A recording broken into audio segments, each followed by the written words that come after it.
Muy buenas tardes, bienvenidos a esta octava conferencia Juego y Deporte en las Comunidades Indígenas del México Actual, dentro del marco del ciclo de conferencias Justa Deportiva, Historia y Cultura. El día de hoy nos acompaña la doctora Margarita Valdovinos, quien es etnóloga y se dedica a estudiar las manifestaciones culturales de los pueblos indígenas de México. Se ha especializado en los coras del estado de Nayarit, entre quienes ha realizado numerosas estancias de trabajo de campo para estudiar su cultura y su lengua. En particular se interesa por sus prácticas verbales y la transformación de estas en el tiempo, lo que ha llevado a formarse también como lingüista, historiadora, filóloga y epistemóloga. Realizó sus estudios de licenciatura en etnología en la ENA y tanto la maestría en etnología y sociología comparativa como el doctorado en etnología en París. A continuación realizó 2 estancias postdoctorales, la primera sobre lingüística antropológica y lingüística descriptiva en la Universidad de Texas, en Austin, y la segunda en el Museo Etnológico de Berlín y el Instituto Iberoamericano de Berlín. En esta última estancia se dedicó a estudiar de los materiales sonoros y escritos que el etnólogo alemán Konrad Theodor Preuss registró entre los coras en su expedición a México de 1905 a 1907. Actualmente es investigadora de tiempo completo del Seminario de Hermenéutica del Instituto de Investigaciones Filológicas de la UNAM y prepara la nueva edición crítica y comentada del trabajo de Preuss sobre los cantos rituales coras, con el objeto de hacer accesible tanto a las comunidades indígenas como a la comunidad científica en México. Los dejo con la doctora Margarita Valdovinos.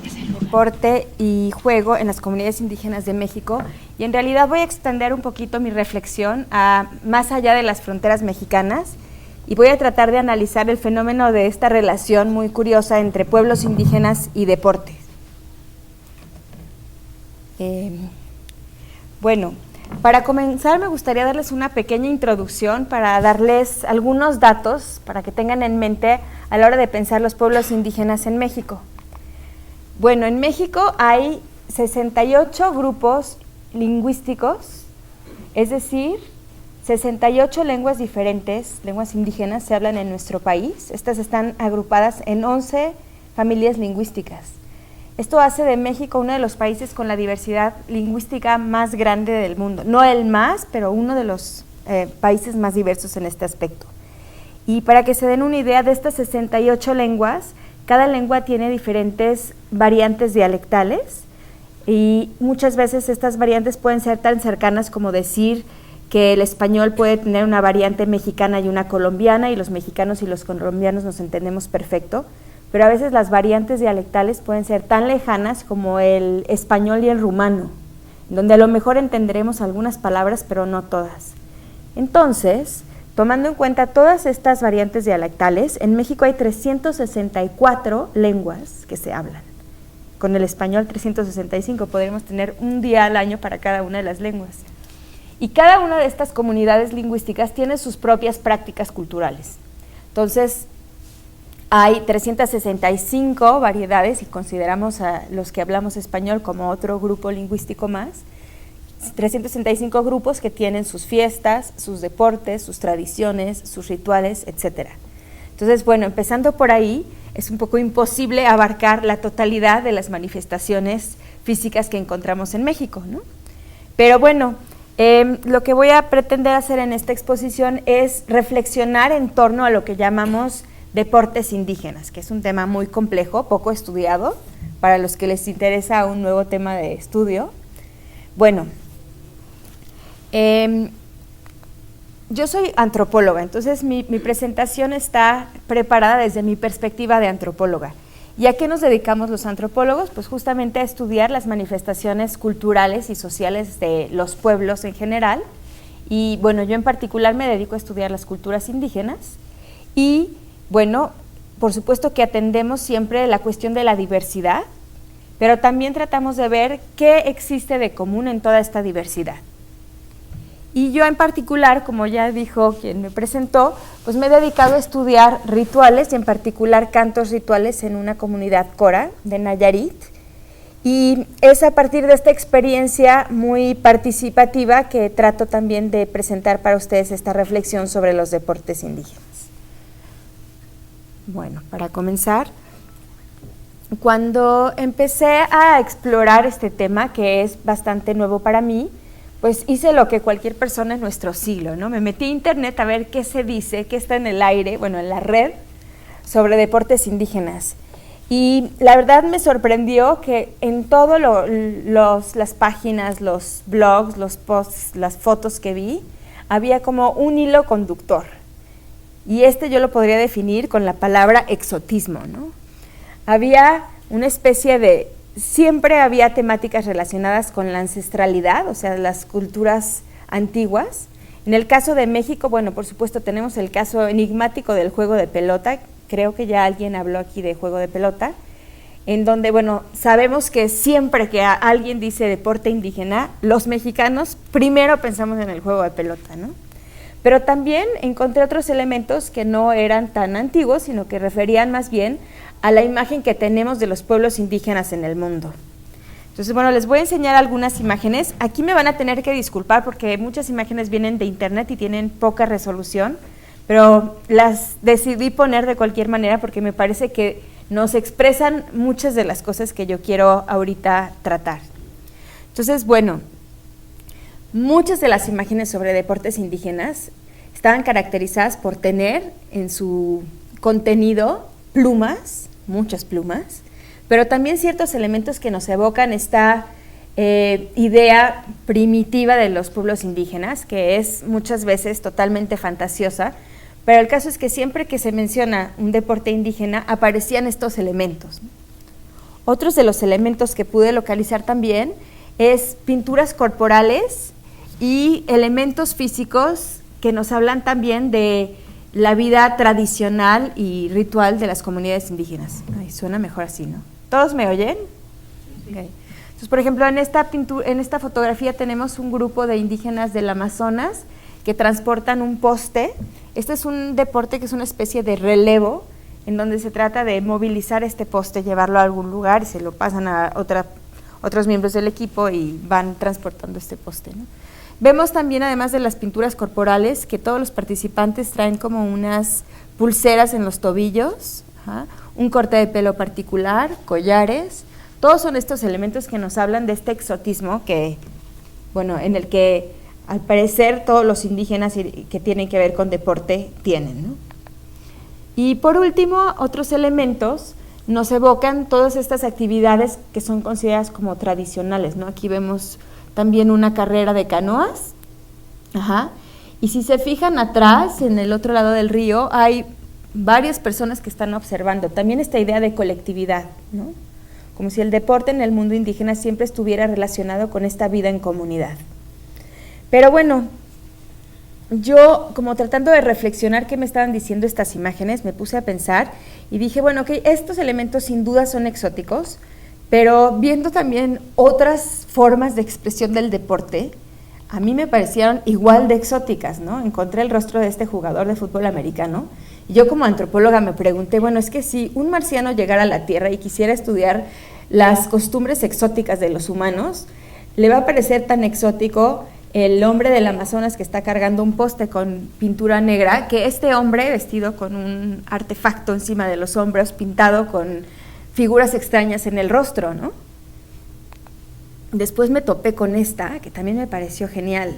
O sea, me parece que es igual de exótico encontrar como un tipo de artefacto que se pone en el rostro y unas especies de raquetas red o algo así, con las que se practica un deporte. Me imagino que es hockey sobre pasto o algo así debe ser.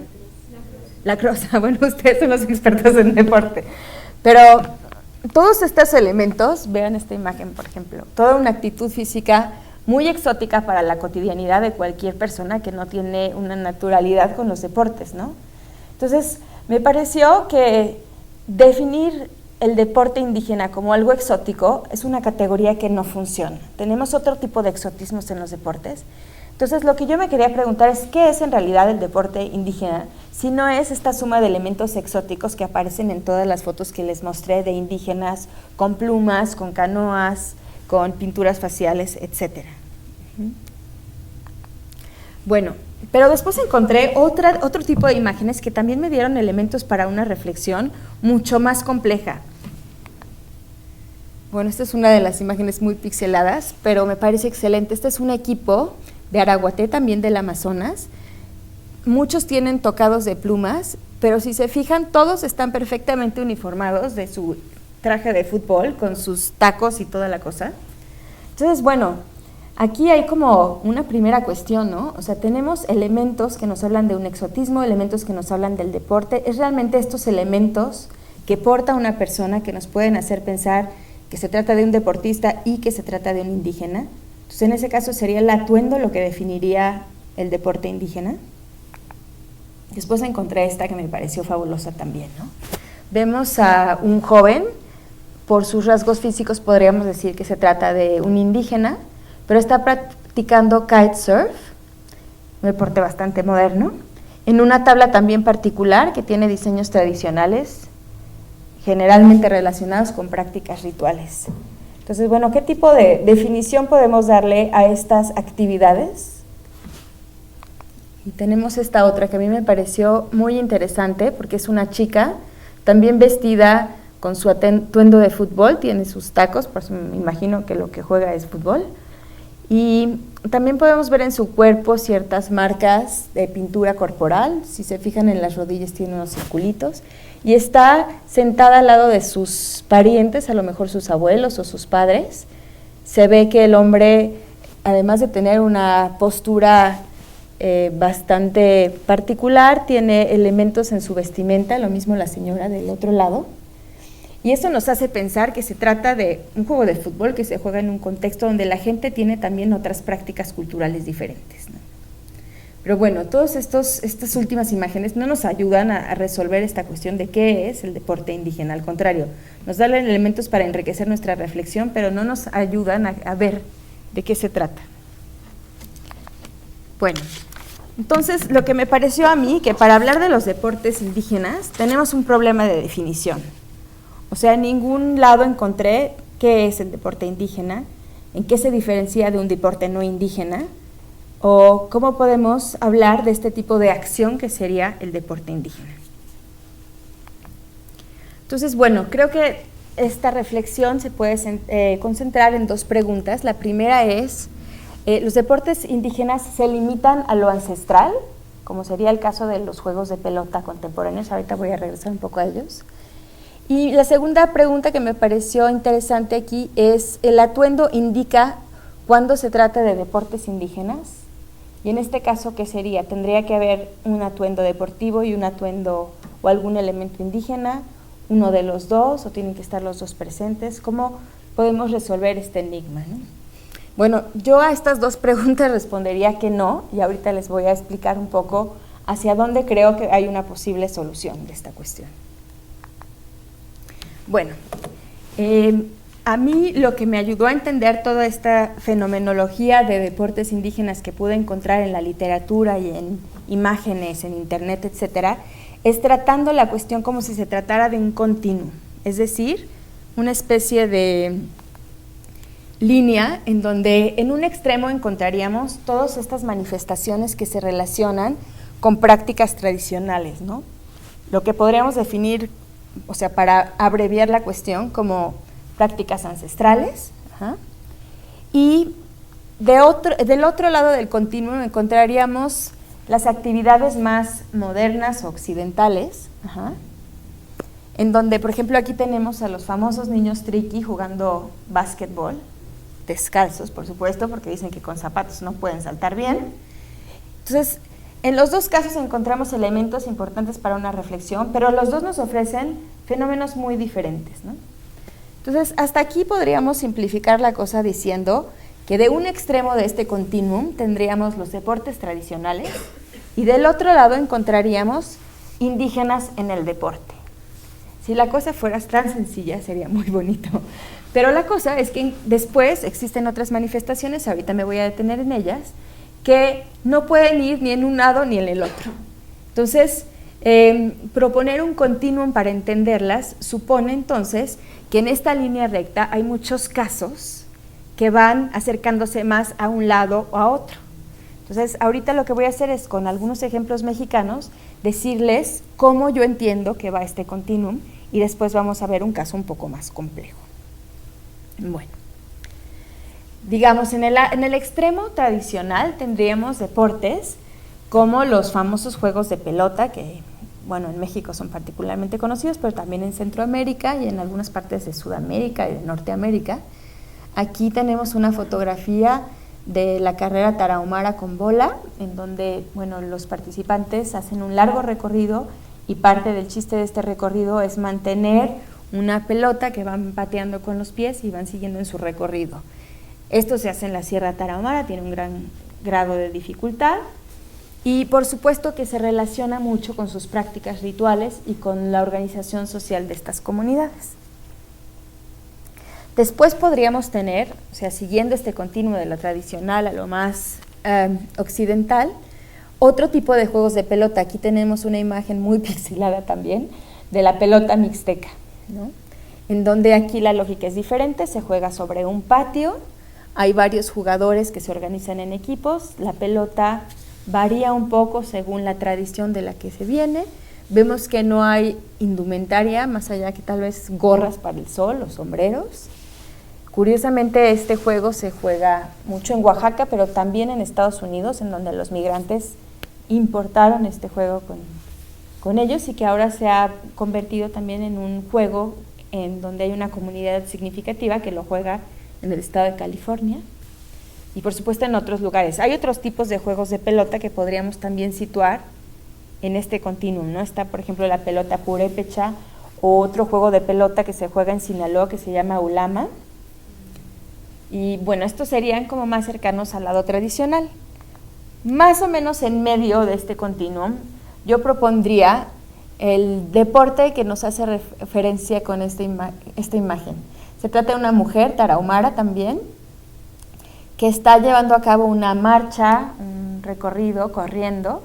Es una actividad muy tradicional, pero en este caso vemos que esta mujer porta un número 132, este número no es importante en sí mismo, pero lo que nos está diciendo es que esta mujer forma parte de un dispositivo deportivo, de una carrera oficial en donde hay que registrarse y formamos parte de un evento deportivo que tiene sus reglas, sus principios, etcétera. Entonces esta mujer, a pesar de haber practicado toda su vida carreras tradicionales, en este momento está como haciendo parte de un dispositivo más occidental del deporte, ¿no? Que es una carrera a campo traviesa, o no sé qué tipo de carrera es la que ella decidió unirse. Y bueno, y otros elementos que se acercan ya más a la parte occidental son aquellos deportes occidentales, por decirles de alguna manera, practicados por comunidades y por pueblos indígenas. Aquí vemos a dos mujeres indígenas que están peleándose por el balón en un campo y bueno, es difícil saber si hay algunos elementos diferentes a las reglas tradicionales de fútbol, pero probablemente habrá partidos de fútbol que tengan características más cercanas al fútbol de norma, al FIFA, y otras menos, ¿no? Entonces podríamos igual tratar de acomodar todos estos eventos en este mismo continuum que probablemente tiene eventos fijos o eventos que se van moviendo, ¿no? Probablemente la pelota mixteca que vimos en la imagen era mucho más conservador como evento antes y ahora ha ido transformándose también con el tiempo. Bueno, aquí tenemos otros ejemplos. En medio está el caso de los niños triquis, que como les digo, bueno, es un caso muy sonado aquí en México y que también nos da como un punto de reflexión, ¿no? Porque no porque jueguen con zapatos dejan de jugar básquetbol, pero al mismo tiempo ellos sienten que el básquetbol que juegan sin zapatos no es el mismo que se juega con zapatos. Entonces, bueno, estos otros ejemplos. Bueno, de aquí también podemos tomar algunas observaciones que nos van a permitir entender otros aspectos. Bueno, si analizamos todo esto, voy a tomar como los tres casos, ¿no? El que les decía de un ritual muy tradicional, el de la mujer tarahumara en su atuendo tradicional, en su territorio, pero formando parte de un dispositivo deportivo muy occidental, y de equipos deportivos indígenas que juegan a deportes occidentales, ¿no? O sea, si vemos todos estos eventos, tienen también importantes repercusiones sociales y culturales en los pueblos indígenas. Por un lado, muchos de ellos reproducen las organizaciones tradicionales. Piensen en el juego de pelota tarahumara, Los participantes que toman parte en estos eventos están respondiendo también a procesos organizativos muy importantes en sus comunidades. Al mismo tiempo, tenemos que estos eventos promueven nuevos tipos de relaciones y en particular las relaciones interétnicas. Entonces, por ejemplo, en el caso de las carreras tarahumaras, ahora hay todo un grupo de maratonistas que no son indígenas, pero que van a las comunidades tarahumaras para participar en carreras con los tarahumaras. Y esto, por supuesto, ha ido también creando nuevas formas de socialización y nuevas perspectivas para los indígenas, pero también para los corredores que por primera vez van a la Sierra Tarahumara a experimentar uno de estos eventos. Y bueno, finalmente, el deporte en muchas comunidades indígenas ha abierto nuevos espacios de socialización que se han vuelto sumamente importantes. Pienso, por ejemplo, en el rol que ocupan los deportes como el voleibol, el básquetbol, incluso el fútbol, en la mayor parte de las comunidades oaxaqueñas, ¿no? Que en donde realmente hay un culto al deporte. O sea, los jóvenes y los niños crean espacios de socialización que antes no existían, en estos espacios que si los vemos desde afuera diríamos son espacios occidentales, muy lejos de las lógicas indígenas, pero yo creo que en muchos casos estas comunidades han internado estos procesos deportivos en sus formas de expresión y en sus organizaciones. Y lo interesante es que no pasa lo mismo en todas las comunidades. Por ejemplo, en el caso Cora, los deportes no juegan tanto un papel fundamental en la relación de los jóvenes, pero son indispensables en las relaciones interétnicas. Son los mestizos de la zona, como se les llama a los habitantes no indígenas, los que organizan los partidos, y hay equipos indígenas que se integran en estos partidos, abriendo paso a nuevos espacios de socialización que antes no existían, ¿no? Bueno, y de aquí vamos a una pregunta central que me parece también fundamental para nuestra reflexión.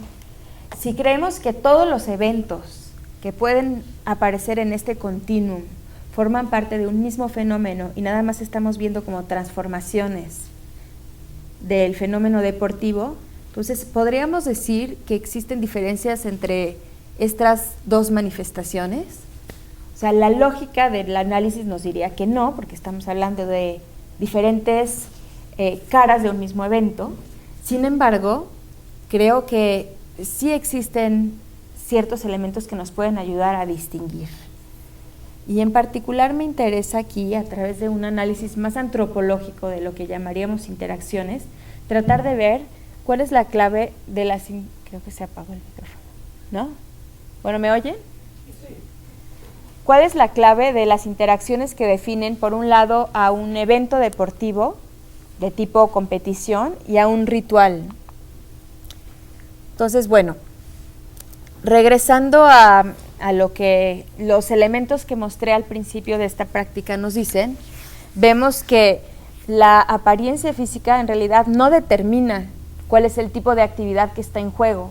Por ejemplo, en esta imagen tenemos la premiación de un maratón y tenemos a un tarahumara recibiendo el segundo lugar, y no porque él esté vestido de tarahumara se trata de una actividad de naturaleza indígena, ¿no? Pero tampoco si tuviéramos al otro ganador vestido de tarahumara, querría decir que es un evento que evoca algo de la cultura indígena. O sea, la apariencia exterior en realidad no nos da elementos.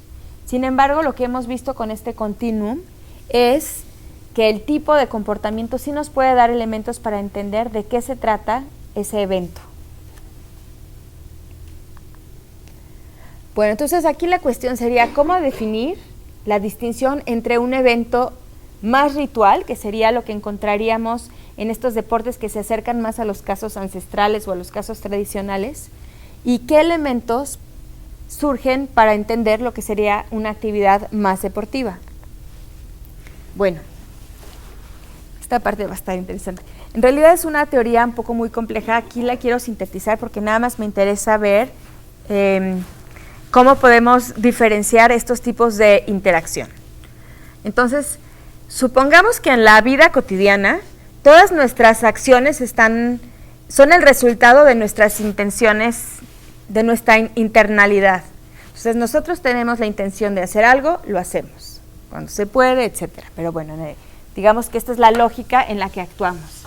Sin embargo, para contrastar qué sucede en un evento ritual, en realidad no es nuestra propia disposición la que nos lleva a hacer acciones. Generalmente los eventos rituales están normados por una tradición. Entonces realmente esta tradición la que nos lleva a ejecutar un tipo de acciones particulares, ¿no? Ahora, si queremos entender en esta lógica dónde entran los juegos y los deportes, podríamos decir que en este caso mis intenciones me llevan a mis acciones, pero hay una serie de reglas exteriores a mí que van a delimitar mi posibilidad de acción en el evento. En el caso de un juego, podríamos decir que se busca disfrutar, pero siempre las acciones están supeditadas a las reglas del juego, ¿no? No podemos jugar escondidillas pegándole a todos los que se esconden porque estaríamos jugando otro juego y nadie querría jugar con nosotros, ¿no? Hay que respetar las reglas de las escondidillas para poder decir que nos estamos divirtiendo mucho jugando a las escondidillas. Y lo mismo sucede con el deporte, ¿no? En el deporte, bueno, si lo vemos como una actividad en donde el objetivo es ganar, tal vez ganar a mi tiempo o ganarle a mi contrincante, entonces igual toda mi intencionalidad está puesta en ganar, pero tengo que respetar una serie de reglas para decir que estoy practicando el deporte mencionado, ¿no? Entonces, en este sentido podemos ver que lo que caracteriza a las acciones que están del polo más tradicional del ritual sería que tenemos estas reglas, o sea, es una actividad que la hacemos porque tenemos que cumplir con una tradición, con una normativa tradicional, ritual, etcétera. Y al mismo tiempo, en el tipo de deportes o competencias que encontramos en el ritual, vemos que normalmente los finales están ya determinados, ¿no? Como típico, en el juego de pelota siempre va a ganar la luz a la oscuridad. Eso siempre pasa, por más que el que juegue del lado de la oscuridad sea el mejor jugador, ¿no? En el caso del comportamiento deportivo sería un poco, pues prácticamente lo opuesto, ¿no? El final siempre es desconocido, esperamos a ver que en el campo demuestre quién es el mejor jugador y al mismo tiempo se participa no tanto por la obligación hacia una tradición, sino por ganas de ganar o ganas de divertirse en el caso de los deportes que son más lúdicos. Bueno, hasta aquí otra vez todo está muy bonito, pero después encontré una serie de objetos que me parecieron muy interesantes para pensar esta cuestión. Y aquí me refiero a eventos deportivos de juegos tradicionales indígenas, ¿no? La mayor parte de estos eventos tienen lugar en América, desde Argentina, Brasil. Encontré algunas referencias de México, pero sobre todo de los pueblos más al sur. Son eventos anuales organizados un poco como copiando los juegos deportivos o las olimpiadas, pero se caracterizan por tener eventos deportivos muy particulares, ¿no? Que están ligados a prácticas tradicionales, como vimos al principio: canotaje, el relevo de los polos, jalar la cuerda en una especie de dispositivo particular, después arquería y varios juegos diferentes de pelota en particular. Casi todos tienen uno que se juega con las mismas reglas del fútbol, pero con la cabeza. O sea, la pelota solo puede ser tocada con la cabeza. Entonces, o sea, si vemos fuera de contexto, claro que todo esto, todos lo calificaríamos como deportes indígenas, ¿estamos de acuerdo? Pero cuando nos empezamos a acercar a ver qué sucede en el interior de estos juegos, descubrimos un objeto muy interesante. Bueno, aquí yo voy a tomar nada más el ejemplo de los Juegos Mundiales de los Pueblos Indígenas. Este evento aparece en 2015 por primera vez en Brasil, en donde ya se habían hecho eventos nacionales, pero en el 2015 decidieron hacerlo internacional, invitaron a pueblos de todos los países a participar en este concurso y llegaron pueblos de todo el mundo, cerca de 2,000 participantes formaron parte de este evento. Entonces, hasta aquí decimos, sí, es un evento deportivo, claro, tiene sus reglas, su lógica, se definen los deportes, las reglas de los deportes, pero viendo las reglas me encontré una serie de elementos que me parecieron muy, muy interesantes.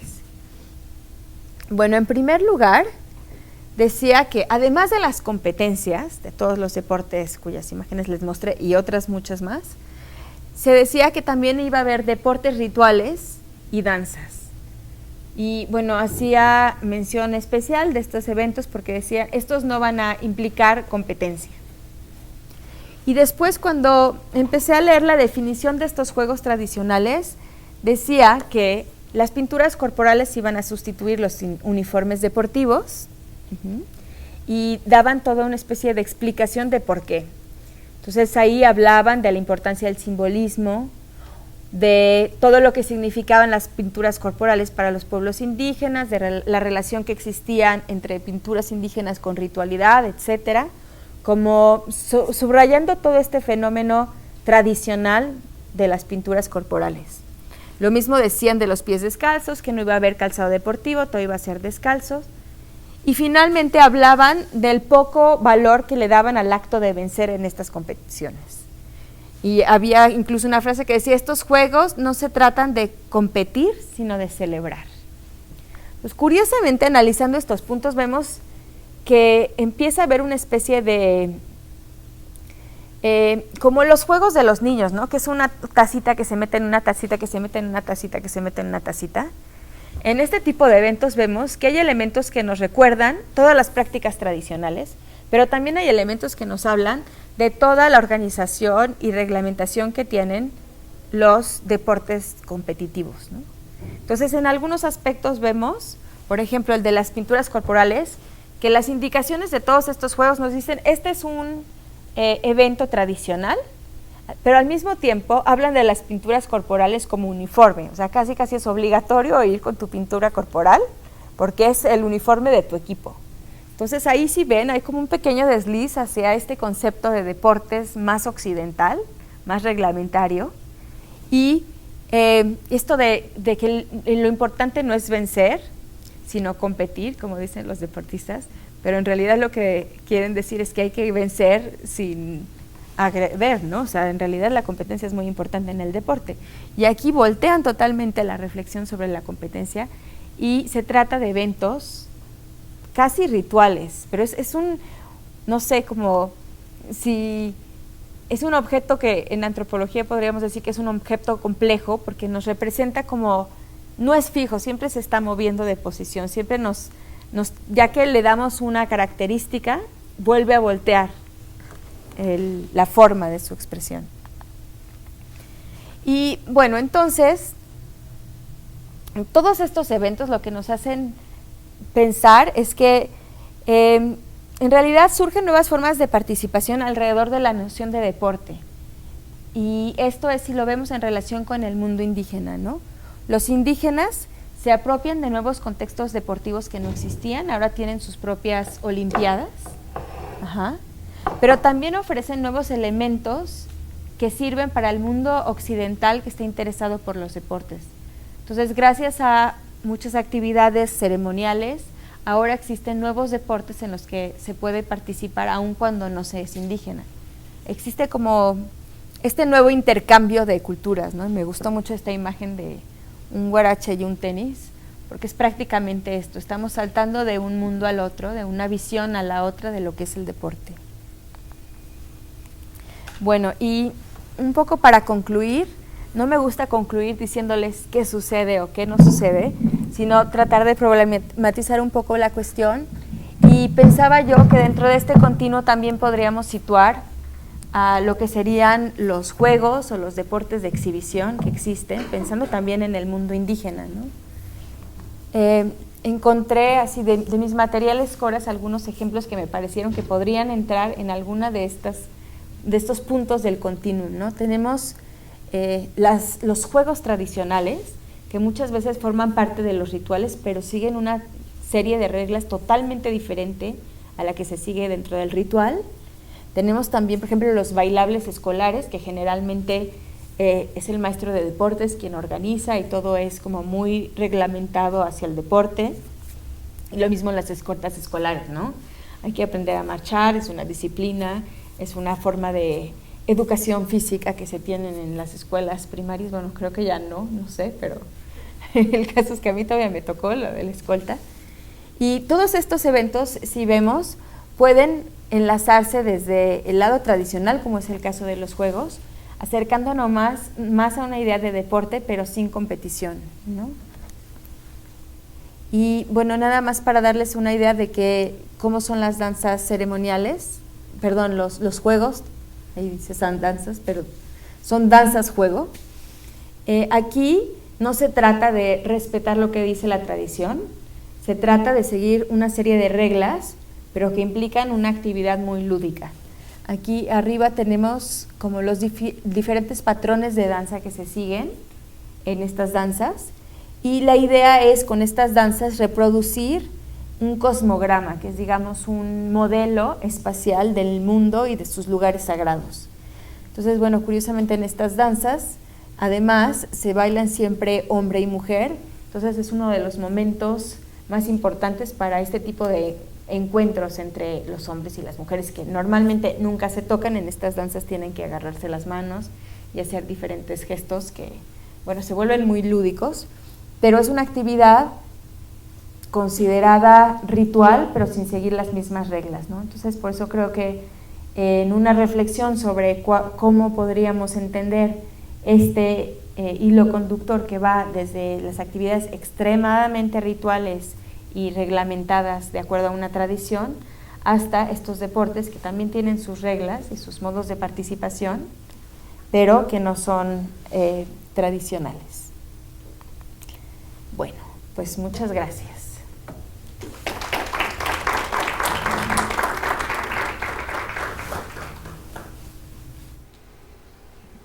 Bueno, muchas gracias además por su plática, muy interesante.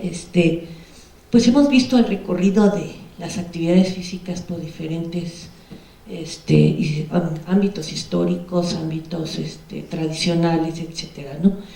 Y ahorita yo sacaría en conclusión con su plática, no sé si ando por el estilo, de que no hay en sí una actividad concreta de las comunidades indígenas que pudiéramos identificarla por cada comunidad, sino más bien van retomando la actividad física o el deporte, porque también hay una división entre actividad física y deporte, ¿sí? Porque el deporte es sistemático, reglado, etcétera. ¿Por qué? Porque busca un nivel competitivo, ¿no?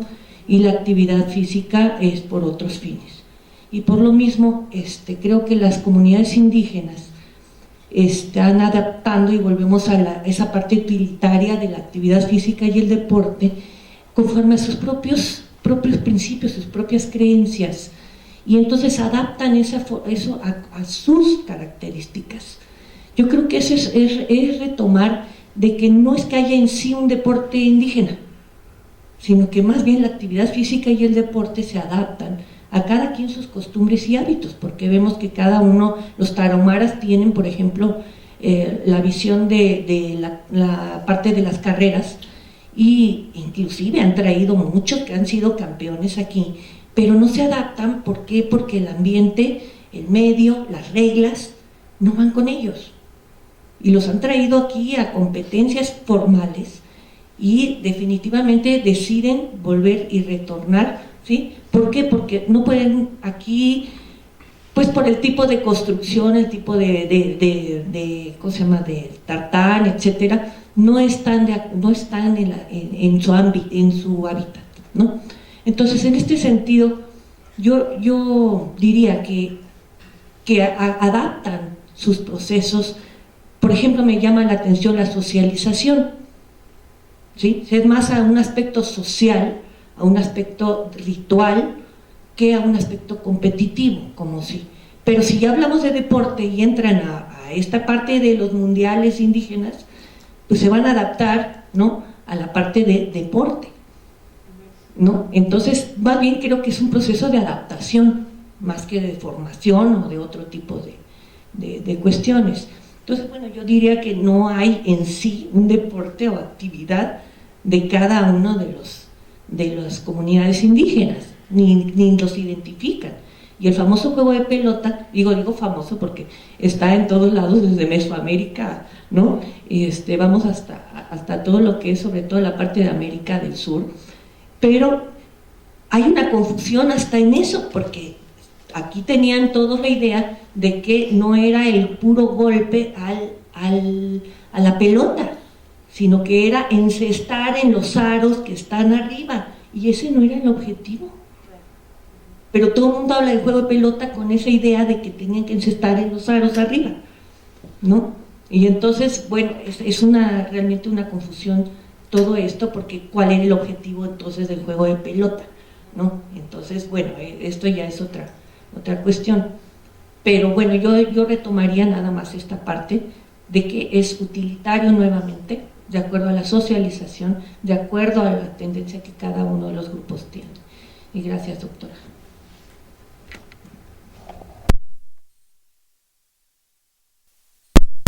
Creo que resumiste muy bien.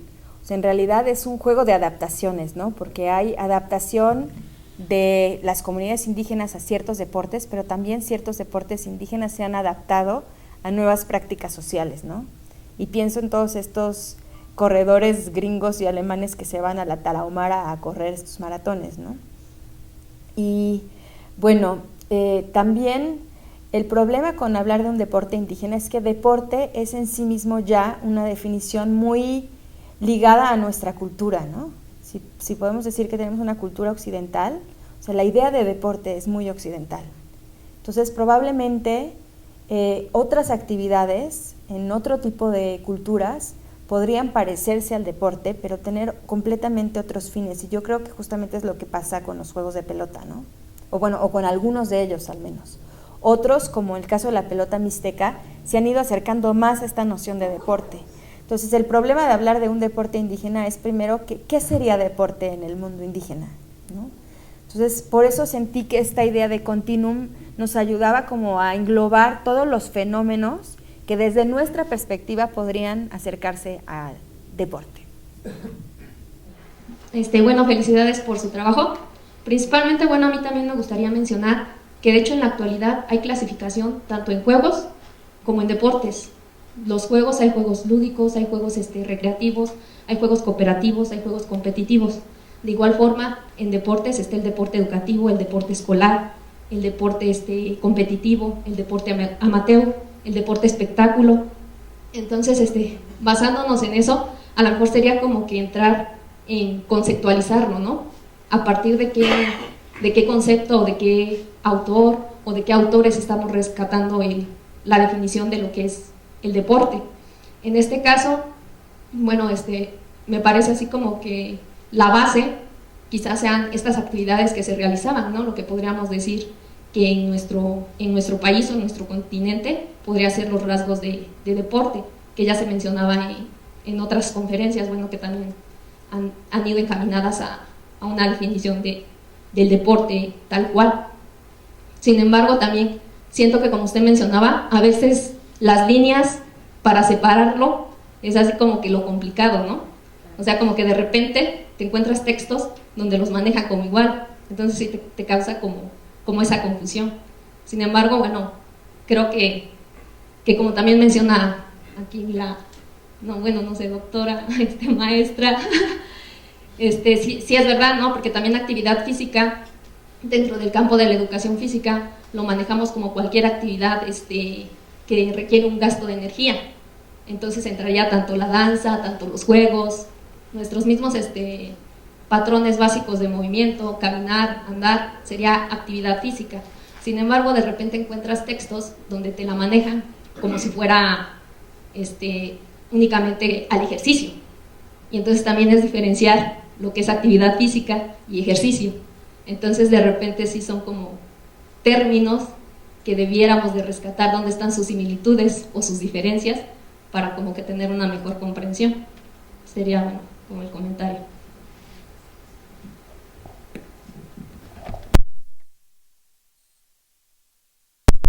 Categorías de deporte, incluso de juego, ¿no? Y aquí, bueno, también se trata de eso, pero lo interesante aquí es ver que esta definición que surge desde nuestro lado no siempre encuentra un equivalente exacto en el mundo indígena, ¿no? Entonces, si alguien realmente quisiera analizar la cuestión en detalle, la idea sería tratar de ponerse del otro lado, como tratamos de hacer muchas veces los antropólogos, y ver desde su perspectiva cómo se definirían todas estos eventos, ¿no?